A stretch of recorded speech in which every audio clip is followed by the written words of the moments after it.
Hello guys, তো আজ আপনাদের রেম্বো পুরি বানিয়ে দেখাবো। প্রথমে আটা নিয়ে নিয়েছি, আর আটাতে একটু হোয়াইট লবণ দেব।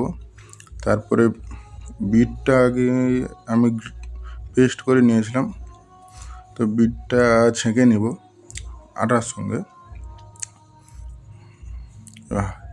ভালো করে চামচ দিয়ে বিটের যে জুস আছে ওই জুসটা আটাতে নিয়ে নেবেন।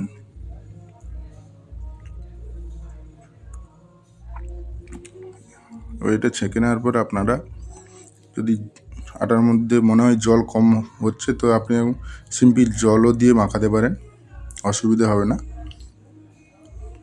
এবং মাখানো হয়ে গেছে, হালকা আমি এতে তেল দেব। তেল দিয়ে আমি এটাকে মাখিয়ে 10-15 মিনিটের জন্য রেখে দেব। এরপরে আমি সেম প্রসেস পালং নিয়ে মাখাবো আটাটাকে। পালংটাকে সেম ছেঁকে নেবেন। ছেঁকে নেওয়ার পর ভালো করে চামচ দিয়ে ওটাকে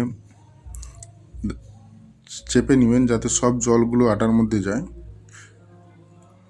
এরপরে আপনি হাত দিয়ে ভালো করে মাখিয়ে নেবেন। যদি জল কম মনে হয় তাহলে একটু জল দিয়ে মাখাবেন, হালকা হালকা জল দিয়ে, বেশি নরম করে মাখাবেন না। এতেও সেম হালকা তেল দেব। এটাও সেম আপনার 15 মিনিটের জন্য 10-15 মিনিটের জন্য রেখে দেবো।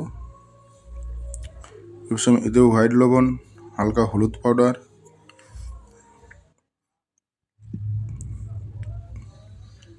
এটাও সেমভাবে মাখিয়ে নেব হালকা জল দিয়ে।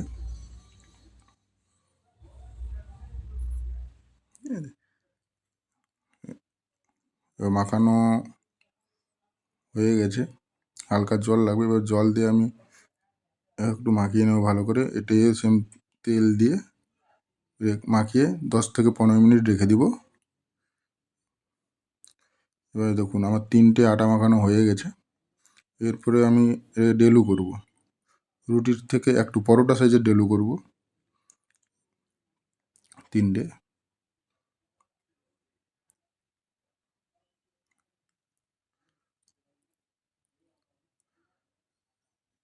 এবং আমার ডেলু করা হয়ে গেছে। এবার আমি বেলনা দিয়ে হালকা করে রুটির সাইজে করে সমান করে বেলে নেব।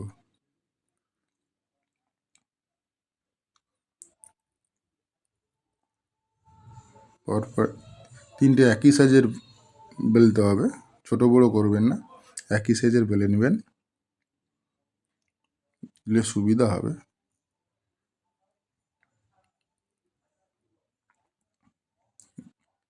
আমার বেলা প্রায় হয়ে এসছে এবং আমার বেলা পুরো কমপ্লিট। এবার কী করবো, একটার ওপরে একটা রেখে দিব ভালো করে।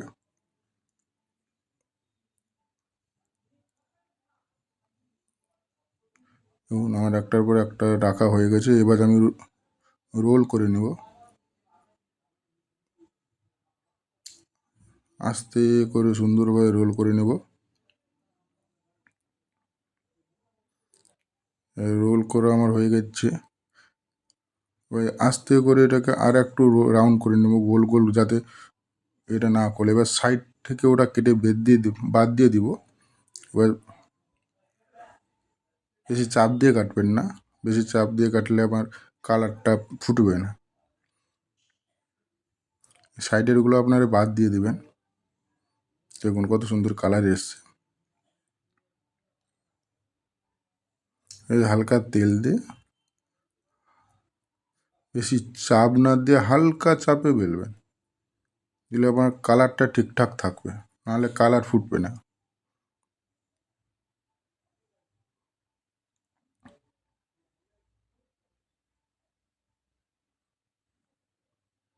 এবং এবার হালকা চাপে আমার বেলা হয়ে গেছে। এবার যেহেতু আগে থেকে আমি তেলটা গরমে বসিয়ে রেখেছিলাম, আপনাদের দেখাচ্ছি। হাই ফ্লেমে তেলটা গরম করে হালকা করে ছাড়বেন, তারপরে হালকা আঁচ করে দেবেন। সুন্দরভাবে ফুলে গেছে। এই দেখুন আমার রেম্বো পুরি রেডি। কত সুন্দর হয়েছে দেখুন, রেডি। যদি আপনাদের ভালো লাগে তাহলে চ্যানেলটাকে সাবস্ক্রাইব করে দেবেন, লাইক কমেন্ট শেয়ার করে দেবেন। তো আজকের মতন আমি এখানে শেষ করছি।